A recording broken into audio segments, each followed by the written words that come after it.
Ready. খুবই হৃদয় বিদারক একটা ভিডিও নিয়ে আমি উপস্থিত হয়ে গেলাম। আজকে হলো 25/7/2025 সাল।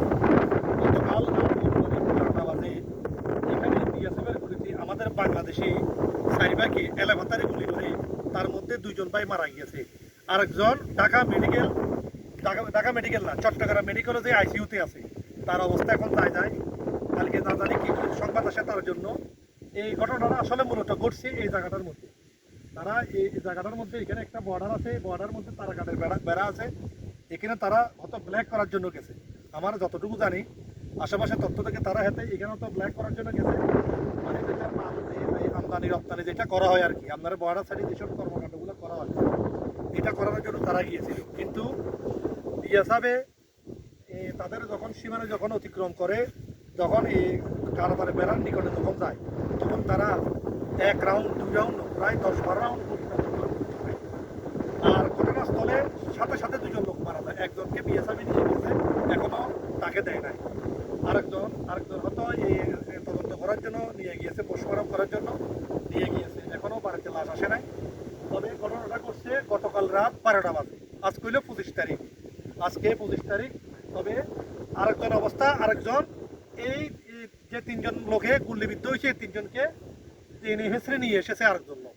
উনি এখন মূলত পালাতক, ওনার এখন এলাকাতে উনি নাই, যে কোনো কারণে উনি পালাতক, হয়তো মামলা হামলার ভয়ে হয়তো উনি পালাতক। তবে ঘটনাটা করছে এই জায়গাটার মধ্যে। দেখেন এখানে উঁচু উঁচু গাছ যেগুলো আছে, এই গাছগুলা উঁচু জায়গাতে হলো মূলত ইন্ডিয়ার বর্ডার সাইড। এখানে ওই সামনে তার কাটা বেড়া দেখা যায়, পিলারগুলো দেখা যাচ্ছে, এগুলো হইলো খুবই নির্জন একটা এলাকা। এখানে আশেপাশে কোনো বাড়িঘর না, আসলে মূলত এই রোড যেটা আছে এটা দিয়ে এখানে আনা নেওয়া করা হয়। এই জায়গা দিয়ে মালগুলো আনা নেওয়া করা হয়, মানে আপ ডাউন করা হয়। এই সুবাদে আজকে 3টা তাজা প্রাণ। আমার কাছে দুঃখ লাগছে এই জায়গায় একটা লোক নয়া ব্ল্যাক করার জন্য নয়া আসছে, ছেলেটার বয়স 21 বছর, সেই গুলিবিদ্ধ হয়েছে হঠাৎ করে। সে আজকে 3-4 দিন তাদের এই গ্রুপের সাথে জয়েন হয়েছিল, কিন্তু বেচারা দুঃখের বিষয়, কিন্তু সে 1 টাকাও ইনকাম করতে পারে নাই। কিন্তু আজকে সে গুলিবিদ্ধ হয়ে সে মারা গিয়েছে। আজকে তার স্বজনের বাড়িতে গেলাম, হাহাকার চিৎকার, ভাই ফুলের মতো একটা প্রাণ আজকে জ্বরে গিয়েছে।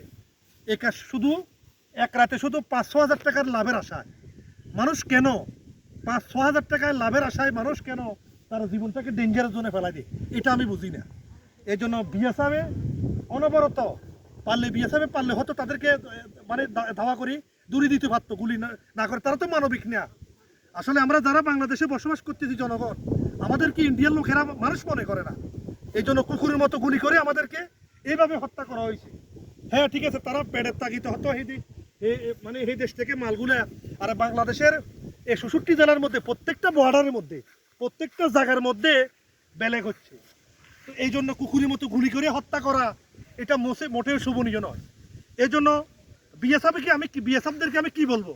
আর আপনারা আমার বাংলাদেশের ভাইরা যারা আছে, আজকে আত্মনাথ একটা বাড়ি, এই এলাকাটা আজকে আত্মনাথে ভরে গেল। 3টা প্রাণ আজকে মারা গেল।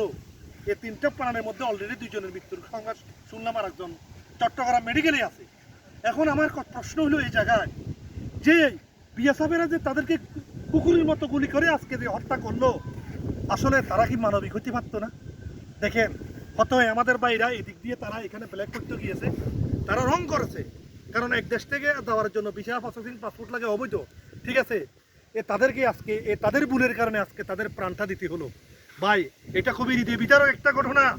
এর জন্য সবাইকে আমি একটা কথা বলি, ভাই সামান্য কিছু টাকার অভাবে, সামান্য কিছু টাকার জন্য আপনার প্রাণটাকে, আপনার জীবনটাকে আপনি বিসর্জন দিবেন। আপনি যদি সামান্য টাকার অভাবে আপনি এই বর্ডারটা খরচ করতে গেছেন অবৈধভাবে, কোনো বিষয় নাই, তারাও রাইট আছে। কারণ দেশের সীমান্ত রক্ষার্থে যে কোনো অবৈধ মালামাল যাতায়াতের জন্য গুলি করতে তাদেরও রাইট আছে। কিন্তু মানবিক হওয়া লাগবে যে 2টা তাজা প্রাণ আজকে চলে করে আরেকটা যায় অবস্থা, আরেকজন কোনো রকম হয়তো গুলি হয়তো তার গায়ে লাগে নাই, ভাগ্যক্রমে সে বেঁচে গেল, সে এখন পলাতক রয়েছে। আর আমি দর্শকদেরকে বলবো, আপনারা কমেন্টে বলেন এই ঘটনাটা যে ঘটিয়েছে, আজকে যে 3টা তাজা প্রাণ চলে গেল। একটা ছেলের বয়স 21 বছর, এখনো পর্যন্ত বিয়ে শাদী করে নাই। তার পরিবারের দিকে গেলাম আত্মনাতে, ভাই আমি যখন আধা ঘন্টা দাঁড়িয়েছিলাম আমার হৃদয়টা ভেঙে যাচ্ছিল। তাদের পরিবারে আত্মনাত, 4টা সন্তান, আর আরেকজন মারা গিয়েছে, ওর 4টা সন্তান, ছেলে মেয়ে, ছোট ছোট শিশুগুলো আজকে ওরা কোথায় যাবে? তার ফ্যামিলি ব্যাকগ্রাউন্ড এত ভালো না, তার বাপ চাচারাও এত ভালো না, সবাই অভাবী।